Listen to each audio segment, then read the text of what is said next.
Assalamualaikum warahmatullahi wabarakatuh. Apa kabar hari ini anak-anaknya Mi? Semoga dalam keadaan sehat walafiat ya.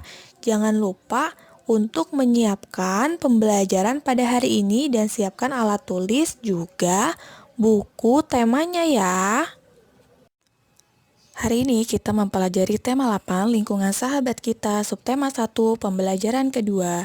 Mari kita simak. Oke, pada gambar ada sebuah air terjun Mata Jitu. Keindahan air terjun Mata Jitu ini letaknya tersembunyi di balik hutan Pulau Moyo, Kabupaten Sumbawa, Nusa Tenggara Barat. Air terjun Mata Jitu ini memiliki 4 pundak dan 7 kolam.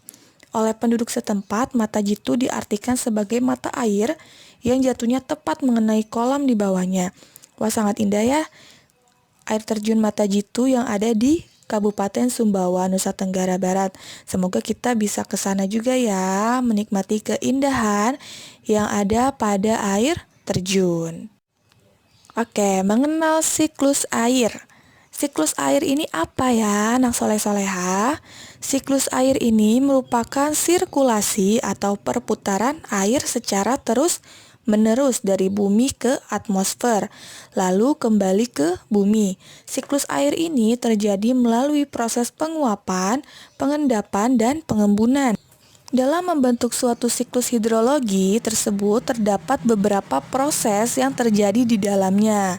Antara lain ada proses evaporasi, proses transpirasi, proses sublimasi, proses intersepsi, kondensasi, adveksi, presipitasi, runoff, dan infiltrasi. Evaporasi ini adalah proses penguapan air dari tubuh-tubuh air seperti air laut, danau, dan sungai akibat pemanasan matahari.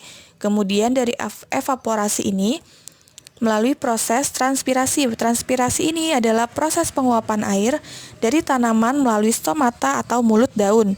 Kemudian, proses selanjutnya adalah sublimasi. Sublimasi ini adalah proses penguapan yang terjadi pada es tanpa melalui proses pencairan. Selanjutnya ada intersepsi, adalah proses tertahannya air hujan pada tanaman untuk kemudian terevaporasi kembali ke atmosfer. Kemudian langkah selanjutnya, proses selanjutnya itu adalah kondensasi.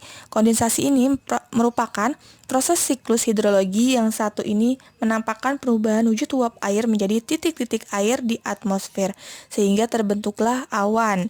Kemudian ada proses adveksi. Proses adveksi ini adalah proses pergerakan butiran air dalam bentuk awan secara horizontal dari satu ke tempat lain. Proses ini terjadi karena pengaruh angin.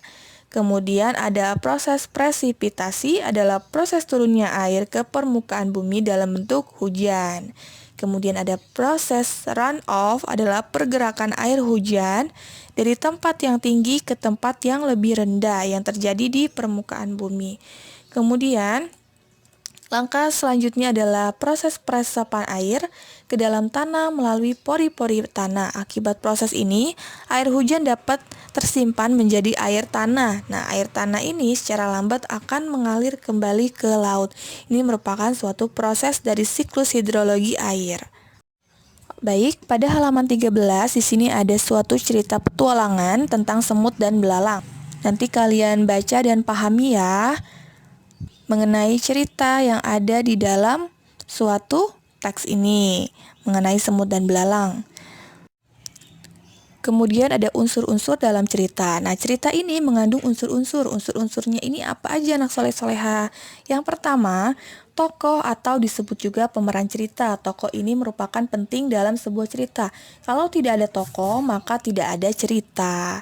Kemudian yang kedua unsurnya itu yaitu latar, tempat dan waktu terjadinya peristiwa dalam cerita. Kemudian unsur yang ketiga yaitu adanya alur. Alur ini yaitu jalinan peristiwa demi peristiwa dalam cerita, jalannya cerita atau kita sebut seperti itu. Kemudian yang keempat tema yaitu intisari cerita. Yang kelima amanat yaitu pesan yang disampaikan dalam cerita. Ini merupakan unsur-unsur dalam cerita ya, anak soleh-soleha. Untuk tugas tematik ada di halaman 14 nomor 1-5. Kalian mengerjakan dan mengirimkan tugasnya pukul 8 ya. Itu saja yang disampaikan, kurang lebihnya mohon maaf. Wassalamualaikum warahmatullahi wabarakatuh.